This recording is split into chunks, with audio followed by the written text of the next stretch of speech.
So last night, the first round, the first leg games of the Europa League knockout games were played, and likewise that of the Conference League. And these are the results for the games that were played yesterday. The game between SK Brand versus Bologna, like I mentioned in my last post, Bologna sneaked a win. The game ended 0-1 in favor of Bologna. Dynamo Zagreb versus RC Genk. I said it was going to be a high-scoring game, and the game ended 1 goes to 3 in favor of Genk. Genk won the game 3-1. Fenerbahce and Nottingham Forest. I never saw this coming, honestly. But Nottingham Forest went to Turkey and got an outstanding victory, 0-3 win for Nottingham Forest. That game is that particular round, I think, is done and dusted. Ola Aina, our own very own. Ola Aina played 90 minutes of that game. PAOK Salonika versus Celta Vigo. Yes, Celta Vigo had the edge. They won 2-1 at away. Celtic versus VfB Stuttgart. I know it was going to be a high-scoring game, and of course Stuttgart showed class. Celtic, like I said earlier on in my last post, they are not doing well this season, and they lost that game at home 1-4. 1-4. Lille lost 0-1 to Red Star Belgrade. Our own Nigerian Franklin Uchenna was in the score sheet for that game. I think that was the game I watched.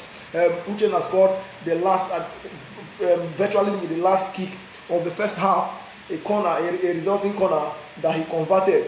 And that game 0-1. I think that game has ended because by the time you go back to Serbia, with the experience and maturity the Red Star Belgrade team displayed, the Lille team is just a youthful side coming up without no experienced players. The likes of Oliver Giroud, the likes of Bentaleb, they came in at intervals and they could not actually influence the game. That game Lille lost at home 0-1.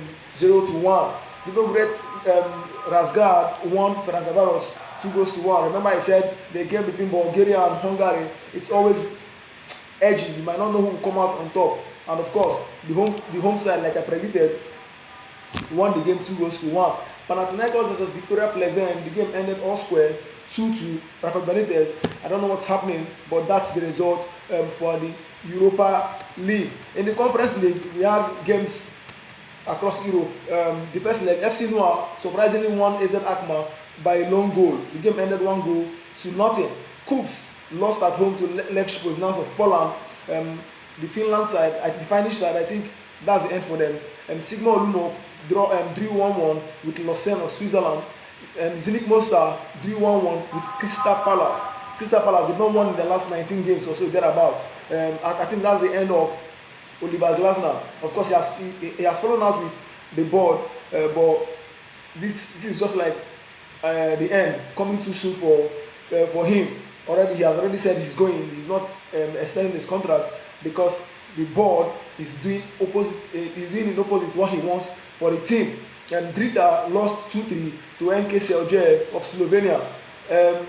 Jagiellonia of Poland lost 0-3 to Fiorentina. Like I said earlier in my last post, Fiorentina, they found the rhythm, they found the way of getting results, and I think it will go a long way helping them to escape relegation in the Italian Serie A. If the Europa League is going to be a means of them going back to Europe, so be it. They won 0-3 at away. Of course, that match ended 0-0 in the first half, and in the second half, they entered another gear and they scored 3 fantastic goals. Skandia lost 0-1 to Sazanspor of Turkey. That game, I always knew that the Turkish team will come out on top. Omonia Nicosia lost 0-1 to Rijeka of Croatia. And these are the games for the first leg.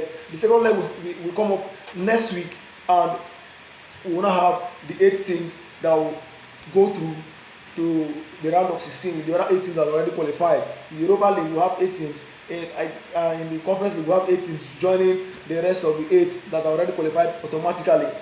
Do well to like, share, follow us on all social media platforms. This is the best you can do for us in this time of our growth.